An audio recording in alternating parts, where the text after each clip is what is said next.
प्रणाम, बहुत बहुत चरण स्पर्श। देखिए, क्योंकि समय की पाबंदी है, तो वैसे तो जो कार्यक्रम के आयोजक हैं उनकी इच्छा थी कि हमारे बहुत जबरदस्त वक्ता है भाई पुनीत सिंह जी कैमूर से, मोहनिया से। इसके अलावा हमारी बहन अमृता सिंह है, वो भी बहुत अच्छा बोलती है। इसके अलावा हमारे युधिष्ठिर सिंह जी है जो पार्टी के महासचिव हैं, और भी कई हमारे पार्टी के वरिष्ठ लोग हैं जिनको यहाँ पर अपनी बात रखनी थी। हम अपने मिशन में कामयाब हो, इसके लिए अपने अपने विचार सभी ने रखे आपके बीच में। मैं अपनी एक बात आपके सामने रखकर अपनी बात का समापन करूंगा। कार्यक्रम की शुरुआत में हमने 26 अगस्त का दिन क्यों चुना अंतर्राष्ट्रीय शौर्य दिवस के लिए, ये मैंने आपसे शुरू में ही बता दिया था। और हमारा जो मकसद है, इंडिया गेट पर एक शौर्य जो चलाई जाए, इसके बारे में भी मैंने आपसे पहले शुरुआत में ही बता दिया था। यहाँ पे कई लोगों ने शेर सिंह राणा के जिंदाबाद के नारे लगाए या बताया कि ऐसे करो वैसे करो।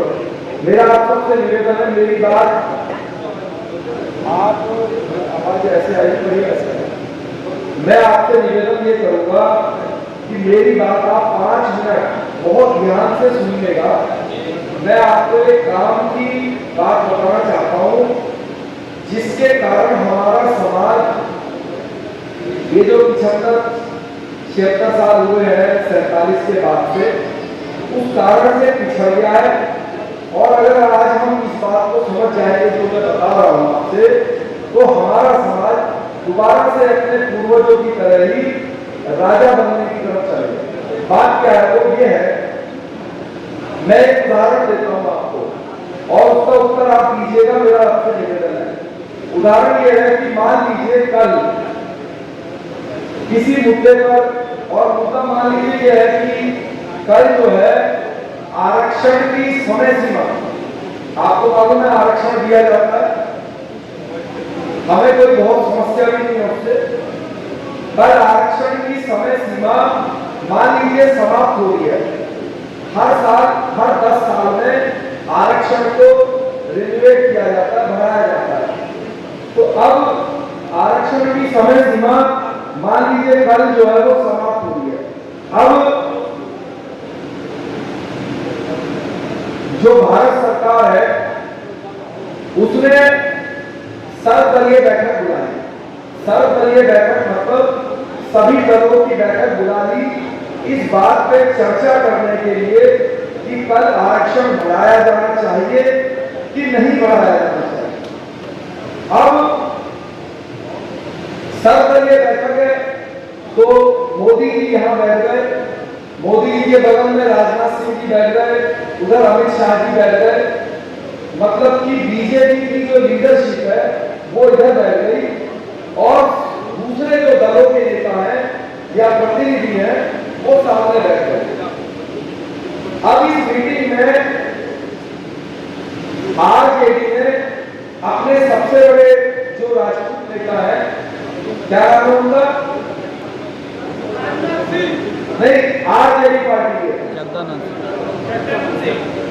जगता बाबू अध्यक्ष बनी है। तो अब जगता बाबू को इस मीटिंग में भेज दिया और रामविलास पासवान जी की जो पार्टी है लोक जनशक्ति पार्टी, उन्होंने अपने प्रतिनिधि के रूप में सूरजभान सिंह जी को भेज दिया। ठीक है, मायावती जो बहुजन समाज पार्टी है उसने अपने प्रतिनिधि के रूप में सतीश चंद्र मिश्रा जी को भेज दिया। अब ये मीटिंग शुरू हो गई, अब ये मीटिंग शुरू हो गई।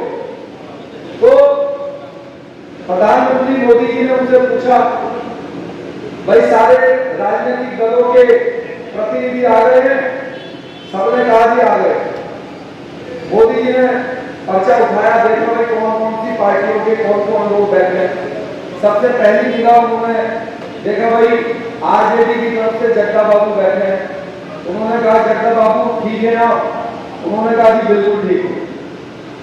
उन्होंने कहा लालू यादव जी, तेजस्वी यादव जी वो नहीं आए, तो उन्होंने कहा कि लालू जी की तबीयत थोड़ी खराब थी, तो तेजस्वी जी उनको बाहर लेकर गए हैं दिखाने के लिए, तो उन्होंने कहा कि आप चले जाइए, मीटिंग अटेंड कर लीजिए और अपनी बात रख लीजिए।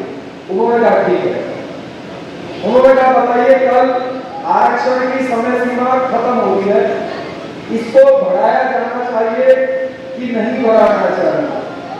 तो जो जग्गा बाबू हैं वो इस प्रश्न का क्या उत्तर देंगे कि मैं राजपूत हूं इसलिए इसको खत्म कर दीजिए, या फिर मेरी पार्टी ने ये कह के भेजा है कि इसको 10 साल के लिए बढ़ा दीजिए? वो क्या कहेंगे? क्या कहेंगे बताइए? जो उनकी पार्टी बोलेगी वही करेंगे। अगर उन्होंने अपनी पार्टी की खिलाफत करके ये बोल दिया कि मैं राजपूत हूं इसलिए तुरंत इसको खत्म कर दीजिए, तो परिणाम क्या होगा? परिणाम ये होगा कि जब वो ये बोल के उस मीटिंग से इस बाहर जाएंगे तो विदेश से फोन आएगा, तेजस्वी जी कहेंगे कि आपको पार्टी से हमेशा के लिए बर्खास्त कर दिया गया है और आप आज के बाद हमारी पार्टी के नहीं हो। एक लेटर वो सरकार के लिए लिखेंगे कि मोदी जी कल हमारे प्रतिनिधि का दिमाग थोड़ा सा चल गया था इसलिए उन्होंने ऐसी बात बोल दी। हमारी पार्टी का ये कहना है कि 10 साल के लिए नहीं 20 साल के लिए बढ़ा दीजिए, हमारा कल के जो उनका बयान था उससे कोई लेना देना नहीं है। यही होगा। अब आया नंबर मायावती जी की पार्टी बसपा का सतीश चंद्र मिश्रा जी, उनसे भी यही पूछा आज मिश्रा जी आप बताइए इसको बढ़ाना है कि नहीं बढ़ाना है? तो वो क्या कहेंगे कि मैं पंडित जी हूं मत बढ़ाओ, ये कहेंगे या ये कहेंगे कि मेरी पार्टी मेरे झंडे में ये कहा है कि इसको बढ़ा दीजिए? क्या कहेंगे? क्या कहेंगे? तो एक प्रश्न यहाँ पे बैठा हुआ हर आदमी अपने से हमेशा करता है। आप समाज के बीच में गांव में चले जाइए, अच्छे पढ़े लिखे के पास चले जाइए, वो हर समय एक रोना धोना करता है कि हमने इनको इतना बड़ा नेता बनाया, ये हमारे पक्ष में विधानसभा और लोकसभा में बोलते क्यों नहीं है? ये बोलते हैं ना आप लोग, तो वो कैसे बोलेंगे? वो अपनी पार्टी की बात बोलेंगे। बात जो उनका झंडा उनको कहेगा, चाहे वो शेर सिंह राणा ही क्यों ना हो।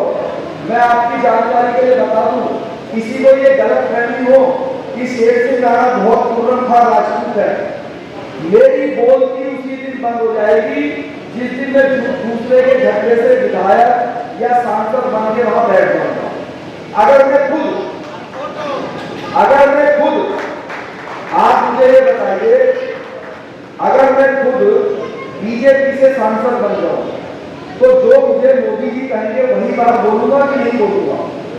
अगर मैं आरजेडी से बन जाऊं तो जो लालू जी बोलेंगे वही बोलूंगा कि नहीं बोलूंगा?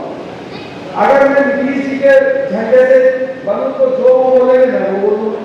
यानी कि मैं वो शब्द बोलूंगा जो मेरी पार्टी झंडा बोलेगी, और पार्टी झंडा एक विचारधारा होती है। तो अगर आप ये बोलवाना चाहते हो कि आरक्षण जाति नहीं आर्थिक आधार पर दिया जाए तो उसका क्या तरीका है? अब आपने अभी झंडा कहा, आपने कहा कि अपनी पार्टी अपना झंडा होना चाहिए। अब अपनी पार्टी से आपने जो गया लोकसभा क्या है? रिजर्व है कि नहीं? गया लोकसभा क्या है? आरक्षित है। अब गया लोकसभा से या सासाराम लोकसभा से आपने एक अपना लोकसभा सांसद राष्ट्रवादी कांग्रेस पार्टी से जितवा लिया सासाराम से, और मान लीजिए सासाराम से जीता हुआ लोकसभा सदस्य हमारी कोई, मान लीजिए हमारा कोई एससी समाज का भाई है, उसका नाम है रामपाल पासवान, ठीक है। अब हमारे पास भी लेटर आया कि भाई इसमें आप ही अपना प्रतिनिधि भेजिए। अब हमारे पास एक सांसद है, हमने भी उस मीटिंग में वो सांसद भेज दिया।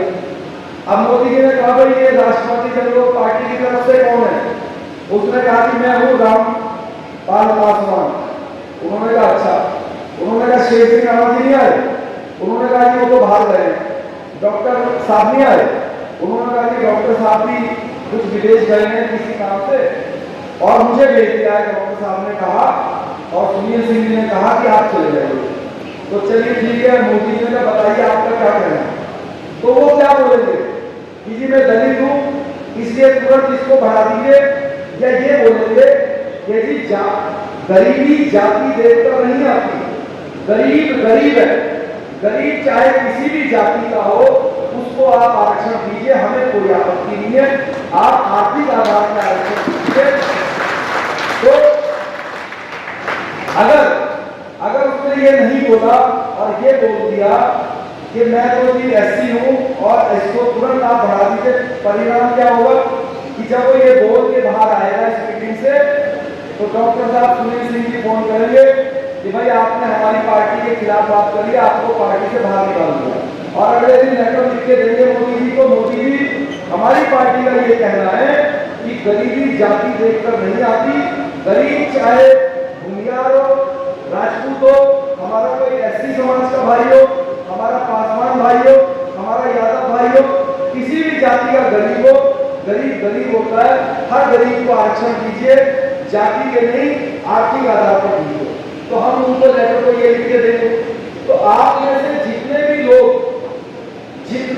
लोग अपनी जिंदगी में कभी ये शब्द कहलवाना चाहते हैं तो ये शब्द कहने वाला होगा आपकी पार्टी का चाहे कोई भी सदस्य है, बिहार विधानसभा, लोकसभा दिल्ली, जब भी वहां पे बैठेगा तो आपके ये शब्द को बोलेगा। और अगर आप इस गिनती में रहोगे, अभी हमारा समाज क्या मुरब्बा करता है, वो गिनती करता है कि हमारे राजपूत 10 सांसद हैं। अरे भाई वो 10 राजपूत हैं, लेकिन वो जिस पार्टी से हैं उन्हीं की बात रखेंगे। अभी जो है सिवान से जनता दल यूनाइटेड की सांसद राजपूत है और आरा के बीजेपी से सांसद भी राजपूत है। क्या वो एक दोनों की पक्ष की बात कभी कर सकते हैं कि हम दोनों राजपूत हैं, हमारी तो एक ही बात है, बोल सकते हैं? अरे भाई वो जेडीयू की बात बोलेंगे, ये जो है अपनी भाजपा की बात बोलेंगे कि नहीं? तो विचारधारा पार्टी की चलती है, व्यक्ति की नहीं चलती। और आनंद मोहन सिंह जी हो चाहे शेर सिंह राणा हो, अगर हम अपने झंडे के साथ विधानसभा में बैठेंगे तो हम अपनी बात रखेंगे, अगर हम दूसरे के झंडे के साथ वहां पे बैठेंगे तो हमारी जुबान पे टेप लगेगी, हम कुछ बोल नहीं सकते। बोल सकते हैं तो बता दो। आज तक किसी माई के लाल ने पार्लियामेंट में ये बोला कि मैं राजपूत हूं या मैं भूमियार हूं, पंडित हूं, ये ऐसे कर दो। वो तो ये बोलता है मेरी पार्टी ने ये कहा है कि ऐसे करो। तो जब वो पार्टी की बात रखेगा तो आपका ये सोचना या ये सपना कि भाई ये इतना बड़ा हमने नेता बनाया, इतना बड़ा है ये, वो तो किसी काम का नहीं है। तो मेरा निवेदन है, मेरी बात समाप्त हुई। जो आप बार बार ये बोलते हैं कि भाई हमारे नेता क्यों नहीं बोलते हैं, तो वो इस कारण से नहीं बोलते हैं क्योंकि वो अपने झंडे से नहीं है। जिस दिन आप अपने यादव भाइयों की तरह, पूर्वी भाइयों की तरह, निषाद भाइयों की तरह, अपने माझी समाज के भाइयों की तरह अपना झंडा बनाओगे और अपने झंडे से, चाहे अपना देखिए अपने झंडे से अगर कोई अपना राजपूत भाई विधायक या सांसद बने तो वो तो है सोने पे सुहागा, लेकिन अपने झंडे से अगर कोई अपना दलित भाई भी सांसद विधायक बने, कोई पिछड़े समाज का भाई भी बने, तो भी वो आपके काम का है, वो आपकी बात बोलेगा। लेकिन अपना कोई सगा भाई भी अगर शेर सिंह राणा भी किसी दूसरे के झंडे से विधानसभा लोकसभा पहुंचेगा तो कभी आपके पक्ष में बात नहीं रख पाएगा। यही कारण है कि कई बार हर पार्टी से मेरे को प्रत्याशी बनाने की बात हुई, कांग्रेस ने मुझे ऑफर दिया, बीजेपी ने ऑफर दिया, हर पार्टी ने दिया। लेकिन मैं जब ये समझ गया कि अगर मैं इनकी पार्टी से विधायक सांसद बनूंगा तो जो ये कहेंगे मुझे करना पड़ेगा, तब तो मैं अपने समाज के पक्ष में कुछ बोल ही नहीं पाऊंगा। क्या तब हमारी हिम्मत थी कि हम ये अंतरराष्ट्रीय शौर्य दिवस कर देते? बताइए, ये हिम्मत? अरे बस टेलीफोन आता हमारे अध्यक्ष जी का वो कहते हैं तेरा दिमाग खराब है, क्या राजपूत कर रहा, हमें दूसरों की भी वोट देनी है, कोई तेरे घर की पार्टी है तो प्रोग्राम करके बैठेगा, बोलता ही नहीं। तो मेरा निवेदन है कि इस एक पॉइंट को आप समझिए, अगर पार्टी आपकी समाज की होगी, उसका विधायक सांसद चाहे कोई हो तो भला होगा राजपूत समाज का। और अगर पार्टी दूसरे समाज की होगी, जब लालू यादव की सत्ता में आए तो क्या सारे के सारे उनके विधायक यादव थे? बताइए। अभी तो सत्ता में है, अभी तेजस्वी जी उप मुख्यमंत्री हैं, तो क्या उनके सारे के सारे विधायक यादव हैं? दूसरे भी हैं। तो ऐसे आप भी कीजिए, आप अपनी पार्टी बनाइए, उससे 50 विधायक बनाइए, 50 में से 10 भूमियार बनाइए, 10 यादव बनाइए, 10 एससी समाज के बनाइए, 5-7 राजपूत भी बनाइए। जब ऐसे 50 बनेंगे आप सरकार में हिस्सेदार बनोगे, और जब आप सरकार में हिस्सेदार बनोगे तब आपके समाज के उन बच्चों का भी भला होगा जो गांव में बैठे हुए हैं बेचारे, लाचारी से एक तक बीघा से देख रहे हैं कि हमें भी कुछ मिलेगा, हमारे लिए भी कोई योजना और नौकरियां नहीं है। तो अगर आप उन समाज के बच्चों का भला चाहते हैं तो आप अपना झंडा बनाइए, और दूसरे रास्ते से सिर्फ उन्हीं का भला होता है।